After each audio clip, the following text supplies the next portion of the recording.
Hey everybody. So exciting day if you're following anything really. Earlier this week, militants, protesters, some sort of spontaneous uprising of Iraqi citizens, not, attacked a U.S. embassy in Iraq, uh, torched the reception area basically. As far as I know, no personnel were killed in that attack, although a U.S. contractor had been killed in the days leading up to that event. Well, the U.S., in retaliation, has killed, assassinated, murdered, pick your verb, a very senior, high-level Iranian military guy, Major General Qassem Soleimani of the Islamic Republican Guard Corps, or otherwise known as the Quds Forces.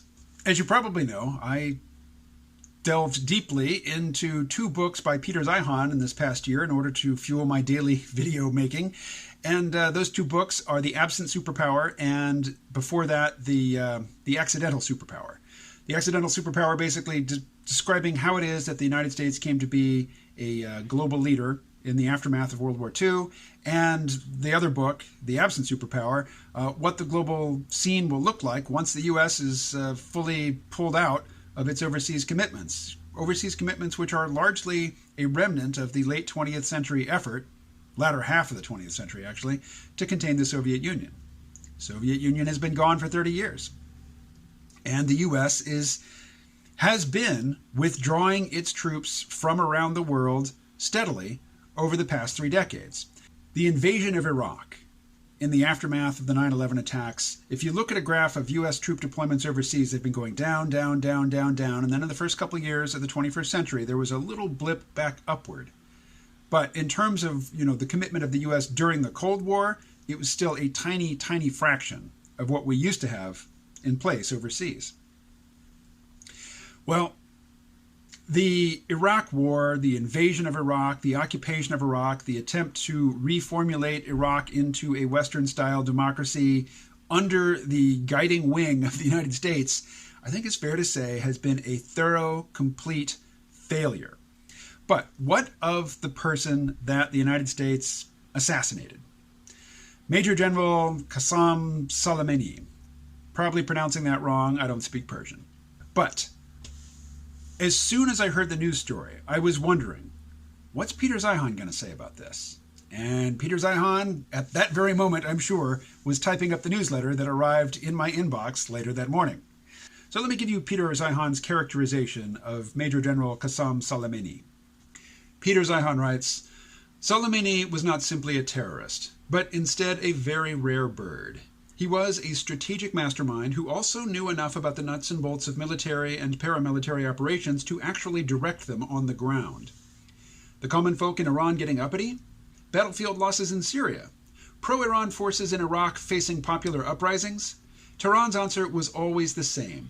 Send in Soleimani to take control and use his command of the nexus of guns and protests and RPGs and politics and culture to rework the field of competition.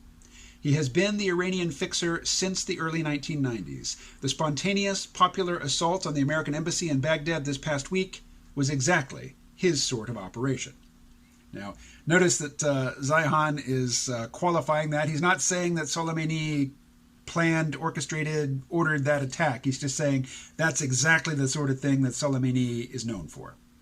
All right, so where does that leave us? First, I'm in agreement with Zeihan. I'm not going to read his whole newsletter here, but he basically says later on that the U.S. has been pulling out of Iraq for a good long time. We're doing it, with a low profile, under the radar, not waving a banner saying, hey, we surrender, we are giving up, we are turning over Iraq to Iran. That's what we're doing, though. I mean, Iraq is basically a puppet state now controlled by Iran. Iraq and Iran fought a bitter, bitter land war in the 1980s, with Iran low on weapons and low on money. They basically rounded up a whole bunch of young men, gave each of them a copy of the Quran, and pointed them in the direction of the Iraqi forces and said, armed with the word of God, go and kill the Sunni infidels and pick up guns as you can. There's a lot of, leftover hard feelings between Iraq and Iran, and basically George Bush, Dick Cheney, Donald Rumsfeld, Paul Wolfowitz, that whole neocon crowd, they basically handed Iraq to Iran on a silver platter. Now, this is just my opinion, but I think that killing General Soleimani was morally and strategically a better response than trying to impose more sanctions on Iran. In terms of practical realpolitik, the U.S.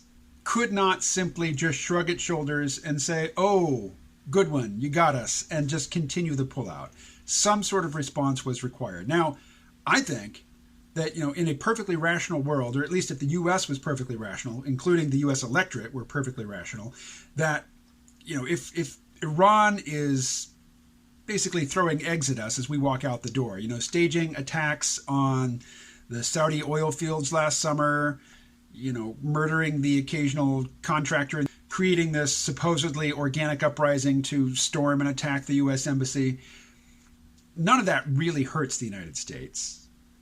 All it does is, for the Iranians, they get to say to the rest of the Islamic world, look, the U.S. is fleeing from our attacks and our might. Some people would believe it, but, it's a motivated sort of belief. No outside believer would think that the United States was fleeing because of these attacks. This is just, the Iranians throwing eggs at us as we're already leaving. So Zihan's point in the rest of the article is, this was a monumentally stupid thing for the Iranians to do. They were winning by default. Time was on their side. They already control Iraq. The United States knows that Iran controls Iraq. The United States is pulling its people and its equipment and its personnel out of the country. Iran, they could just sit there and bide their time and win, and they can't seem to do it. They can't seem to control themselves and just accept the victory. So, their recent antics might turn out to be them snatching defeat from the jaws of victory. So what's going to happen next? Iran doesn't have the resources. It doesn't have the military might to confront the U.S. in a military fashion. So what are they going to do? They're either going to commit acts of terrorism, which is to say, conduct surprise attacks against soft, aka non-military targets, which is to say, kill civilians or commit acts of terror, or, they're going to attack boats, oil tankers. They're not going to attack U.S. military ships, but they might well attack oil tankers. The smartest thing for them to do right now would be to say nothing, do nothing, sit quietly, bide their time. But I think certain egoic forces are not going to let that happen. And at the same time, on the United States side, the smartest thing for the U.S. to do in response to the recent provocations culminating in the attack on the embassy would be to not acknowledge it, not say anything, not even address it, just continue the pullout and understand that with all the buzz, in the daily news cycle, that this would be forgotten very soon. By the end of the weekend, it would have been forgotten had the U.S. not decided to go and kill the head military dude of Iran. Now, I want to point out, and this I think is important, General Soleimani landed, in a plane in the Baghdad airport. There were 2 cars that drove onto the tarmac so he wouldn't have to go into the airport. He would just walk from the plane down the stairs and get into a car and be driven to his destination as if he were a VIP. The head of Iran's military rolls into the Baghdad airport, a country which is supposedly, occupied by the U.S., like a VIP because he is a VIP. And I think it sent the right message to not only kill him, but to kill him right there on the tarmac as he, goes from the plane to his waiting car and starts to, be chauffeured away. To go from being VIP to charred corpse in an instant sends the right message. And again, the alternative, if the U.S. is going to try to punish Iran for their recent antics, the thing that most U.S. presidents reach for is sanctions. And sanctions hurt people. They hurt the populace. And I hope I'm in agreement with most U.S. citizens that we have nothing against the people of Iran. The people of Iran they don't live under a representative government. They live under a strict and brutal, repressive, totalitarian theocracy. People in Iran drink like fish. They go through loads of liquor even though the consumption of alcohol is illegal in Iran. If they're drinking like fish, even though the government says, good Muslims don't drink and you're not allowed to drink, that clearly demonstrates that the interests and the attitude of the people at the top who control all the wealth and who control the military and who control the courts is not at all on the same page as the population of Iran. So sanctions hurt the people. They don't hurt the people at the top. Killing the people at the top hurts the people at the top. And it sends a message to Soleimani's successor and other high-ranking military officials in the Iranian regime that, dude, we know where you are, and we can make you dead in a minute if you piss us off. Don't piss us off. Sit back, stay quiet, and take the win that will be yours if you don't provoke us on the way out. Because we're on the way out.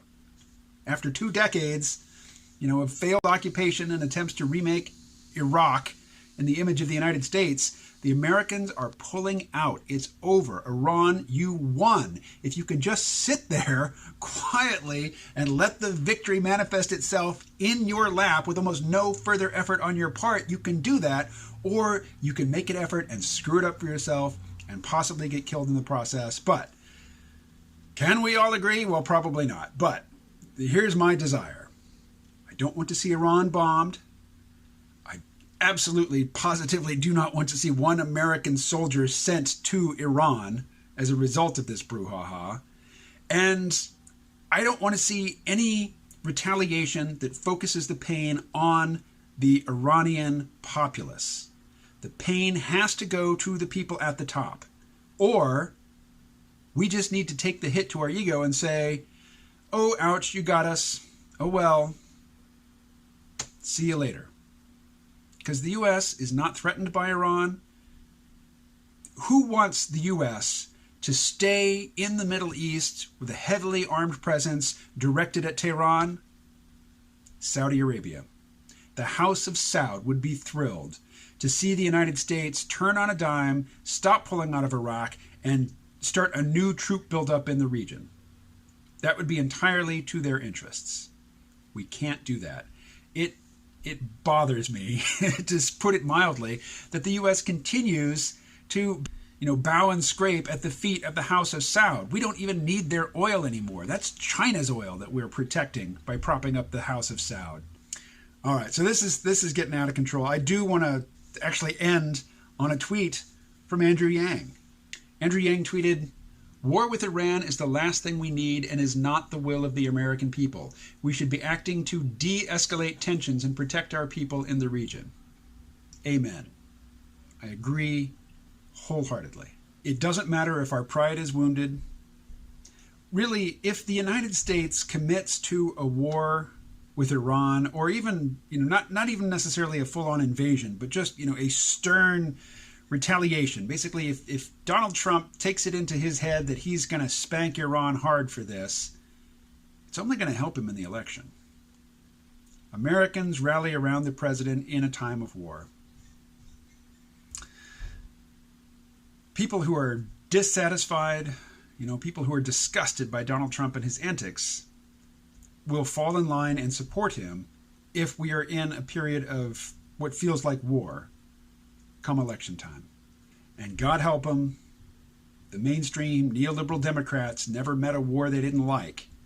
And if Donald Trump, starts basically mobilizing the troops to send them back to that part of the world, you can bet that every Democrat, every mainstream neoliberal corporate Democrat is going to get out their flag and wave it and say, "Rah, rah, go troops." And if they do, well, the mainstream Democrats already deserve to lose the next election.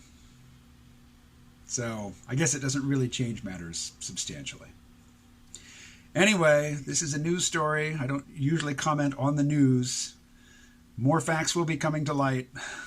Things are changing rapidly. So possibly by tomorrow, I will disagree with 90% of what I just said. Or maybe not. Anyway, talk to you later.